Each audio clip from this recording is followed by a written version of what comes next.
จากผู้ใหญ่ใจดีที่พี่น้องเพิ่นสมัครใจกับเมืองยังประเทศลาวตอนนี้เพิ่นฮอดประเทศลาวแล้วเพิ่นก็อยากมาถ่ายทอดเรื่องราวดีๆและก็ประสบการณ์ของเพิ่นในการสมัครใจกับบ้านขั้นตอน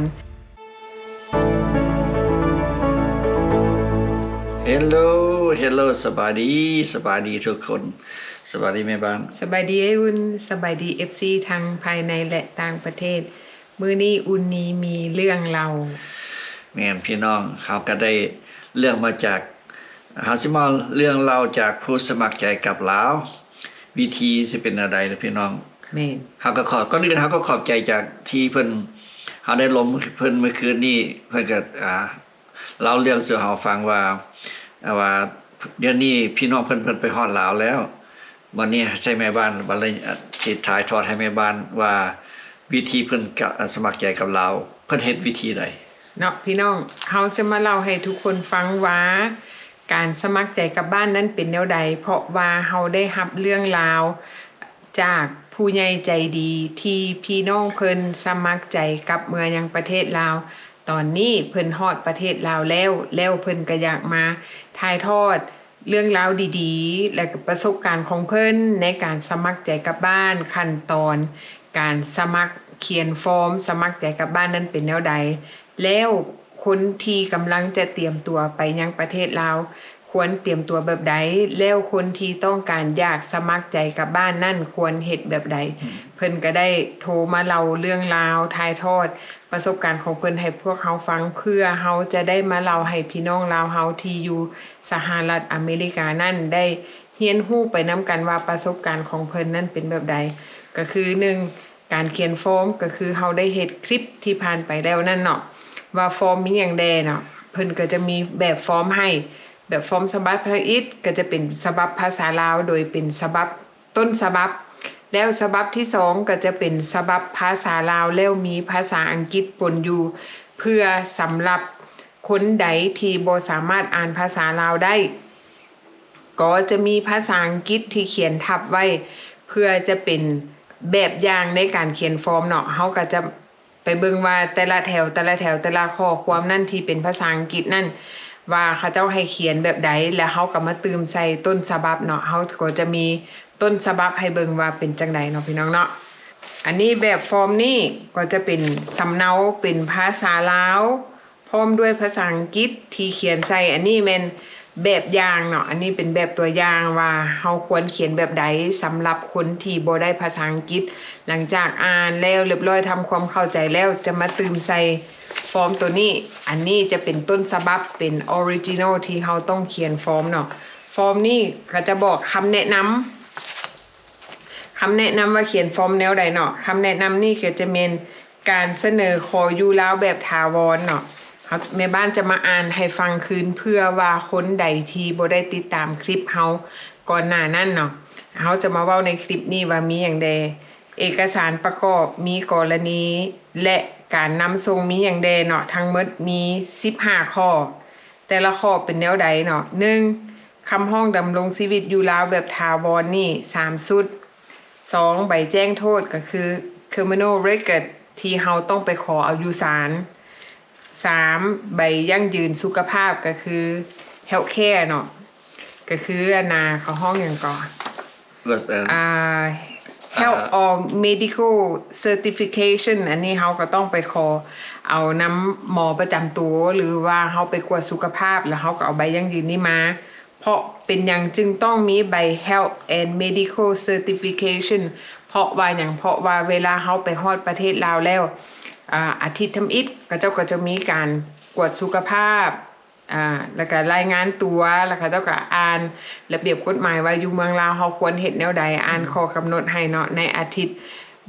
ทำอิฐที่เวลาเฮาไปฮอดเมืองลาวอยู่ที่สถานที่พักเซาชั่วคราวเจ้าหน้าที่ก็จะกวดประวัติเพราะฉะนั้นเฮาก็จะต้องมีใบยั่งยืนกวดสุขภาพนี่เนาะ4ใบยั่งยืนทางด้านเศรษฐกิจก็คือ personal financial situation หมายความว่าคันสมมุติว่าเฮามี business อยู่อเมริกาหรือว่าเฮามี business ส่วนตัวหรืออันใดที่เป็นเกี่ยวกับเรื่อง personal financial หรือว่าข้อมูลทางด้านการเงิน คือเฮามีเงินฝากอยู่ธนาคารบ่มีเงินเท่าใด statement bank อีหยังเฮาก็เอาประกอบใส่ในฟอร์มนี้เนาะอันที่5 Lao Grantor ก็คือใบยั่งยืนรับประกันจากบอนที่จะไปอาศัยอยู่ลาวข้อที่5นี่เป็นข้อที่สำคัญเพราะว่าหยังเพราะว่าเวลาเฮายืนฟอร์มนี่ไปยังเมืองลาวเนาะเฮาต้องมีผู้รับประกันอยู่ทางประเทศลาวก็คือเฮาต้องโทรไปติดต่อหาพี่น้องเฮาอยู่ที่ประเทศลาวแล้วบอกให้เขาเจ้าเขียนฟอร์มที่เป็น grantor หรือว่าแม่นใบยั่งยืนรับประกันบอนที่จะไปพักอาศัยอยู่ลาวก็คือประกอบเขาในนี่บอนใบข้อที่5นี่ต้องเขียนละเอียดจะแจ้งเพื่อหยังเพื่อว่าเจ้าหน้าที่ทางสถานทูตจะยืนเข้าไปยังกระทรวงการต่างประเทศเพื่อยั่งยืนว่าคนที่รับประกันเฮานี่มีตัวตนมีหน้าที่การงานมีที่พักมีที่พักเซาแบบถาวรอยู่ที่ประเทศลาวเนาะชื่อเบอร์โทรที่อยู่ประวัติส่วนตัวอันนี้แม่นเขียนอยู่ในหันไปตามฟอร์มแล้วฟอร์มนี่เอาได้อยู่ใส่เฮาจะขึ้นอยู่กล้องคลิปให้เนาะเฮาสิขึ้นลิงก์ให้แล้วเฮาก็ไปพริ้นเอาฟอร์มนี่คือกันเฮาสิขึ้นลิงก์ให้อยู่กล้องคลิปเนาะเฮาจะให้เป็นสุดเลยเพื่อว่าสะดวกสำหรับคนใดที่ต้องการอยากสมัครใจกับลาวแล้วบ่ฮู้ว่าจะไปเอาฟอร์มอยู่ไสจะติดต่อหาผู้ใดเนาะเฮาก็จะมีฟอร์มขึ้นลิงก์ให้เนาะพี่น้องเนาะถ้าหากบ่ฮู้จักวิธีเอาดาวน์โหลดเอาลิงก์ก็ติดต่อมาหาพวกเขาทาง Facebook อุนนี่วงประจันทร์ Facebook ของอุนนี่วงประจันทร์นะพี่น้องเด้อแม่นเนาะและใบยั่งยืนรับประกันนี่ก็จะมีเดี๋ยวเขาจะเอาให้เบิ่งว่ามันหน้าตามันเป็นเท่าใดมันก็จะเป็นแบบนี้จะมีอีกใบนี้เนาะแม่นใบคำห้องขอรับประกันเรื่องว่าขอรับประกันเอาพี่น้องอยู่ที่สถานที่พักเซาสัวขาวใบนี้คือ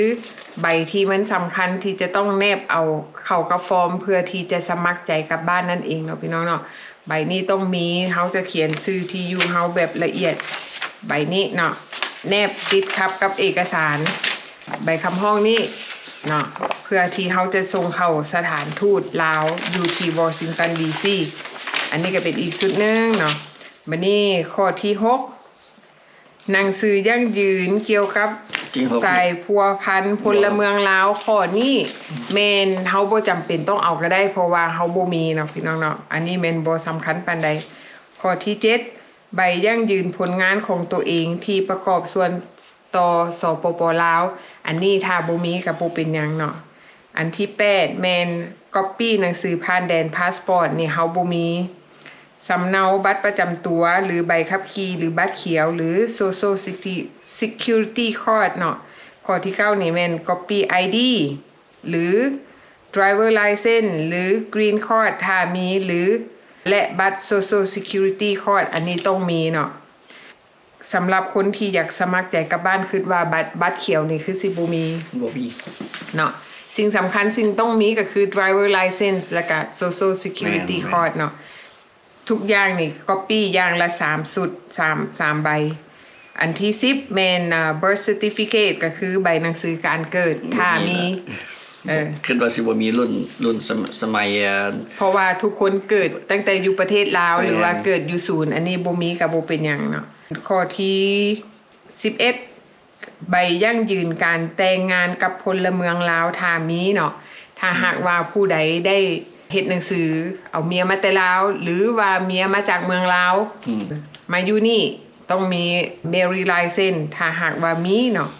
ที่แต่งดองกับพลเมืองลาวสมมุติบ่มีก็บ่เป็นหยังบ่มีก็บ่เป็นหยังคือยกตัวอย่างว่าคือคนอยู่นี่ดนบังเอิญว่ามีคนลาวมาจากประเทศลาวที่มาอยู่นี่มาแนะนำเยี่ยมยามบ่แล้วก็มาพบฮักกับคนอยู่นี่แล้วก็ได้มาแต่งงานกันได้ไปจดทะเบียนสมรสน้ำกันจังซี่ถ้าหากว่ามีเนาะคันบ่มีก็บ่เป็นหยังข้อที่12สำเนาก๊อปปี้นำใบยั่งยืนเกี่ยวกับการอนุญาตการลงทุนอยู่ลาวถ้าหากว่ามีบ่มีก็บ่เป็นหยังคือสมมุติว่าคือเฮาไปลงทุนอยู่ประเทศลาวหรือว่ามีการลงทุนอันใดอันหนึ่งที่ออกชื่อเป็นชื่อเฮาถ้าหากว่ามีคันบ่มีก็บ่เป็นหยัง แล้วอันนี้ก็แม่นบรรดาเอกสารที่เขาเจ้าต้องการเนาะข้อที่13แม่นรูปขนาด2x2จำนวน6แผ่นข้อที่14ค่าธรรมเนียมที่ยื่นฟอร์มนี่เข้าไป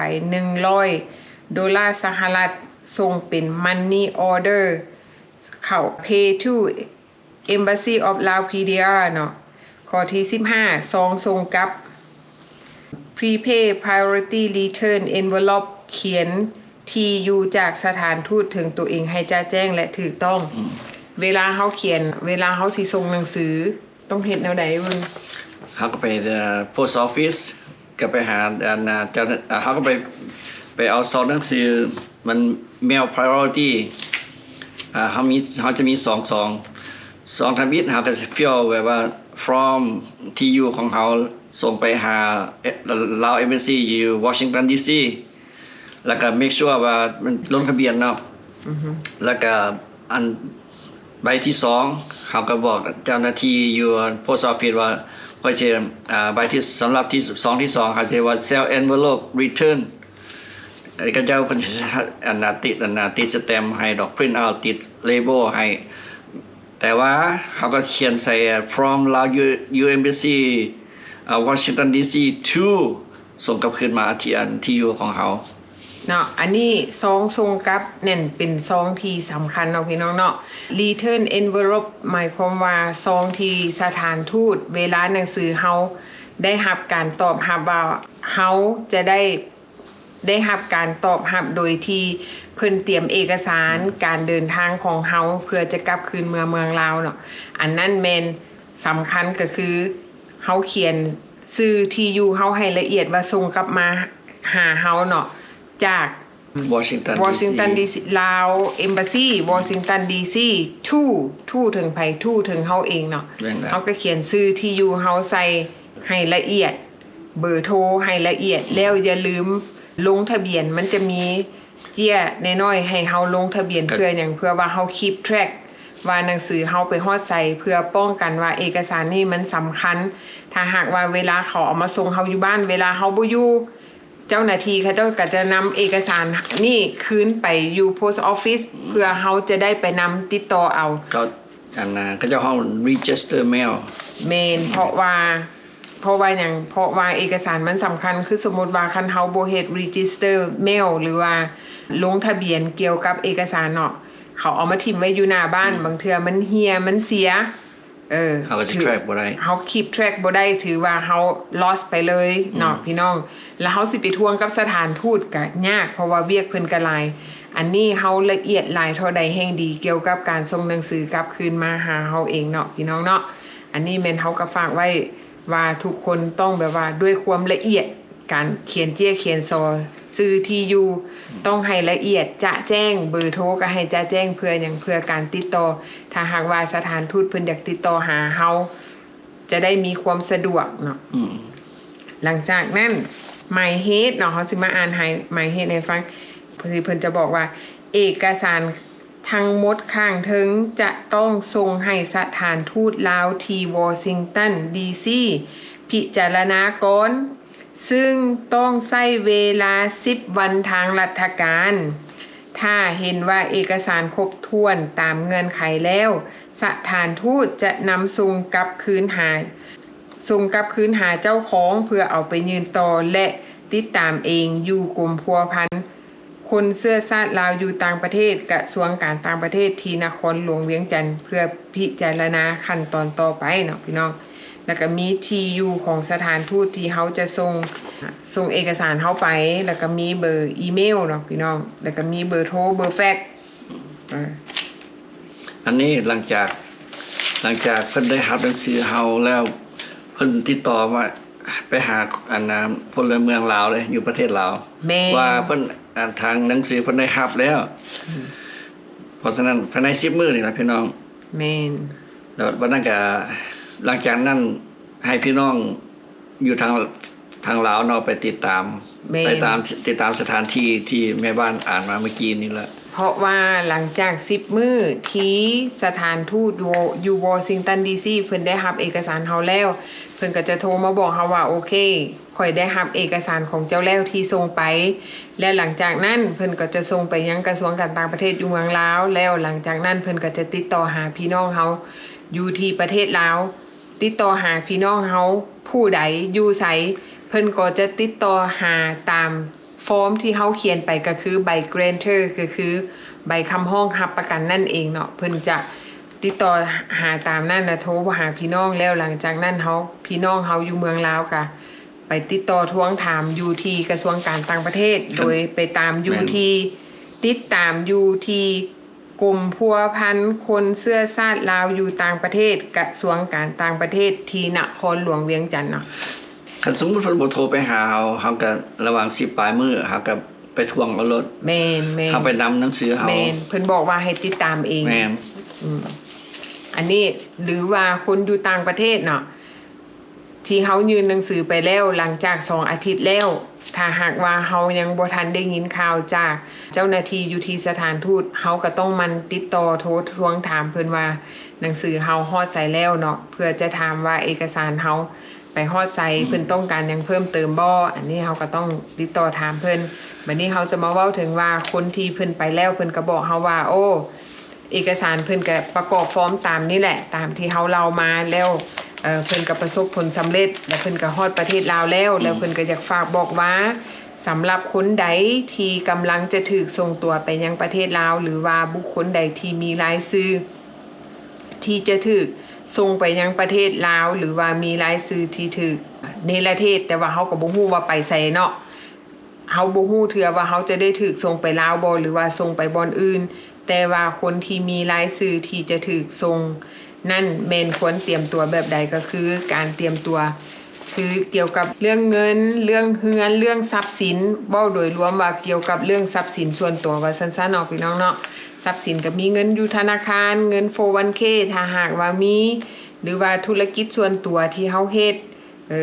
ซื้อที่เป็นเจ้าของรถซื้อที่เป็นเจ้าของเฮือนเพิ่นแนะนำว่าบ่ให้มีชื่อเฮาอยู่ในทรัพย์สินนั่นเนาะบ่ให้มีเลยเนื่องจากว่าถ้าหากว่าเฮาถูกส่งกลับเมืองยังประเทศลาวแล้วชื่อเฮาที่มีอยู่นั่นจะบ่สามารถไปถอนออกได้หรือว่าบ่สามารถเปลี่ยนแปลงได้เนาะอันนี้เพิ่นก็ฝากมาให้ทุกคนได้รับรู้แต่ว่าแต่ละกรณีของแต่ละคนก็บ่คือกันจักหน่อยมีคนสิมาถามว่าอ้าวข่อยเมื่อแล้วคือบ่เห็นเป็นหยังอันนั้นถือว่าความโชคดีแต่ว่าเพื่อบ่ให้มีปัญหาเกี่ยวกับว่าถ้าหากว่าถูกส่งเมืองลาวแล้ว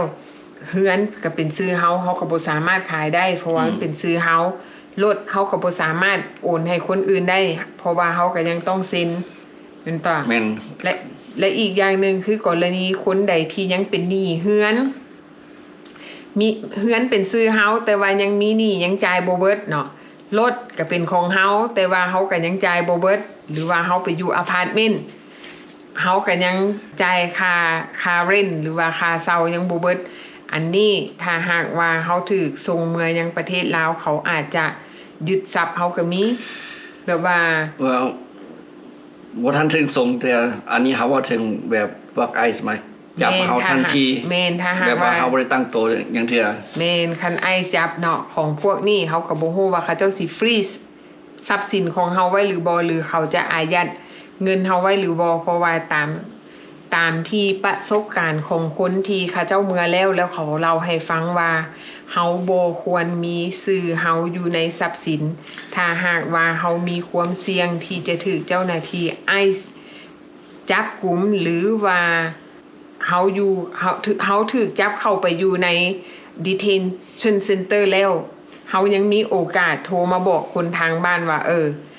เฮาควรจัดการทรัพย์สินเฮาแบบใดโดยที่เฮาต้องไปจ้างลอเยอร์เฮ็ดเกี่ยวกับ power attorney เพื่อเปลี่ยนทายโอนทรัพย์สินของเฮาเพราะว่าเฮาบ่ฮู้ว่าคันสมมุติว่าสิ่งที่มันเกิดขึ้นกระทันหันกับเฮาโดยที่เฮายังบ่ได้ถูกส่งมาเมืองลาวถ้าหากว่าเฮายังมีโอกาสได้โทรออกมาหาพี่หาน้อง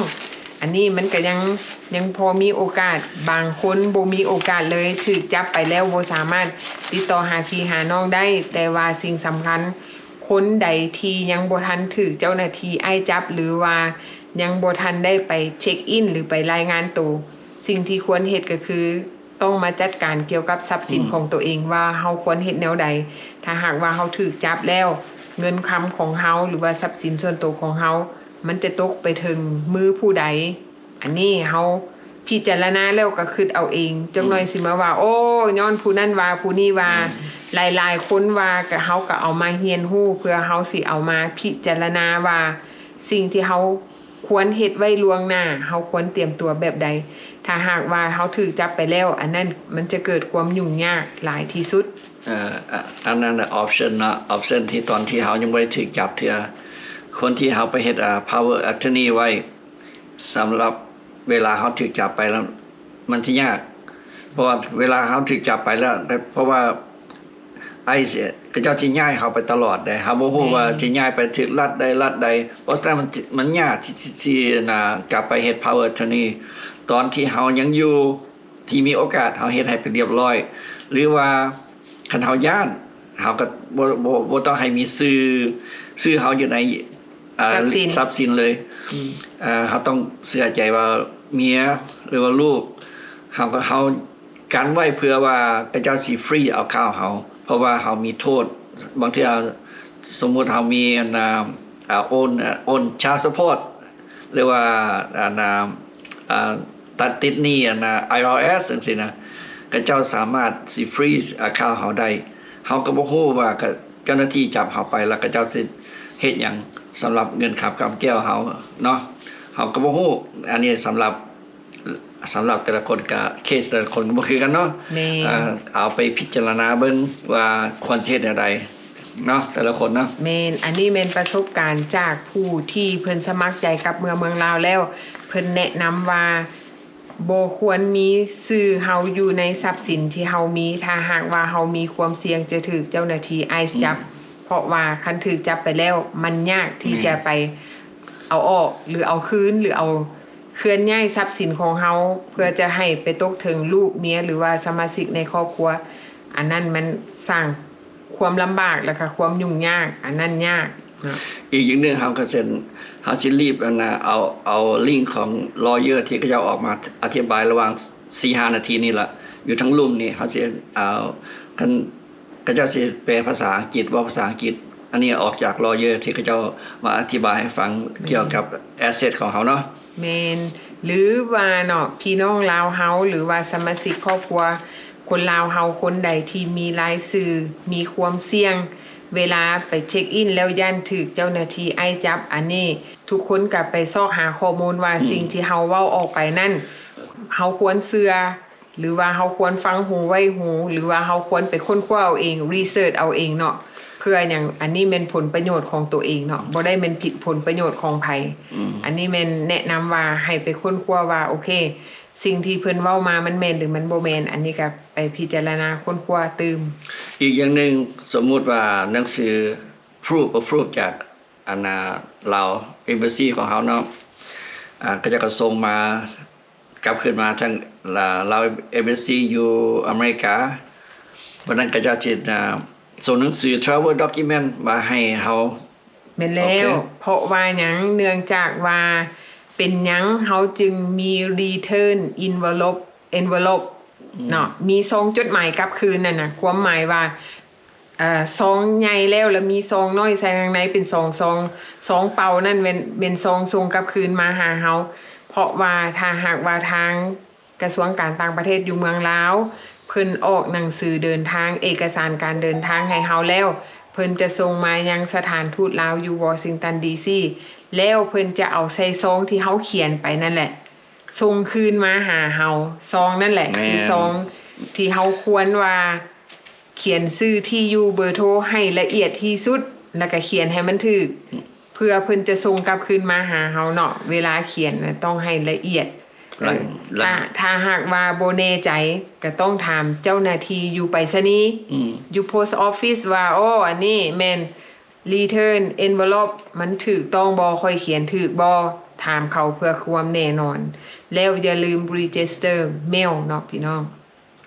อันนี้เป็นฟอร์มลงทะเบียนสำคัญเพื่ออย่างเพื่อว่าเอกสารเฮามันตกเหียเสียหาย หรือว่ามันไปข้างอยู่ใส่เฮาจะสามารถนำได้ หลังจากเนี่ยเพิ่นส่งหนังสือมาฮอดเฮามันเป็น travel document เพิ่นจะให้ภายใน30มื้อที่ไปบุ๊กทิเก็ตเฮาก็ไปบุ๊กทิเก็ตรถซื้อปียนต์นั่นแหละไปลาวเลย เพราะว่าเฮามีหนังสือ proof how ready to travel back to Laos แม่นแน่ กลับขึ้นแล้วเนาะ เพราะว่าเอกสารการเดินทางนั่นมีอายุการใช้งานมีอายุ expire date ของเพิ่นเนาะภายใน30มื้อเจ้าต้องเดินทาง เพราะว่าเฮาได้ปุ๊บเฮาบ่ต้องรอซ่าเนาะพี่น้องได้ปุ๊บแล้วก็ไปบุ๊กทิเก็ตนำแอร์ไลน์ใดก็ได้เนาะ any airline เนาะเจ้าสามารถไปบุ๊กทิเก็ตแล้วก็แล้วเรียบร้อยแล้วก็โอเค ready to go โอเค อันนี้ก็ขอบใจนะเพื่อที่เพิ่นมาเล่าให้ฟังเนาะ อันนี้เฮาก็เลยเล่าตามที่เพิ่นเล่าให้เฮาฟังก็เฮาก็มาเผยแพร่ให้ทุกคนฮู้ว่าเพิ่นไปฮอดด้วยความปลอดภัยแล้ว แม่นเนาะ ขอบใจนะเพิ่นหลาย แม่เนาะขอบใจเด้อขอบใจนำพี่น้องลาวเฮาผู้ที่เพิ่นมาเล่าเรื่องราวเพื่อว่าจะได้มาเล่าต่อให้พี่น้องลาวอยู่ทางสหรัฐอเมริกาได้ฮู้ไปนํกันเนาะพี่น้องพอกันใหม่คลิปหน้าเนาะพี่น้องเนาะคลิปนี้ก็ยาวมาแล้วเนาะจังหน่อยคนสิว่าโอ้ยเว้าแต่อันเก่าแม่นอยู่ว่าเก่าสำหรับเฮาอาจจะใหม่สำหรับคนอื่นเนาะพอกันใหม่คลิปหน้าบ๊ายบาย ๆบ๊ายบาย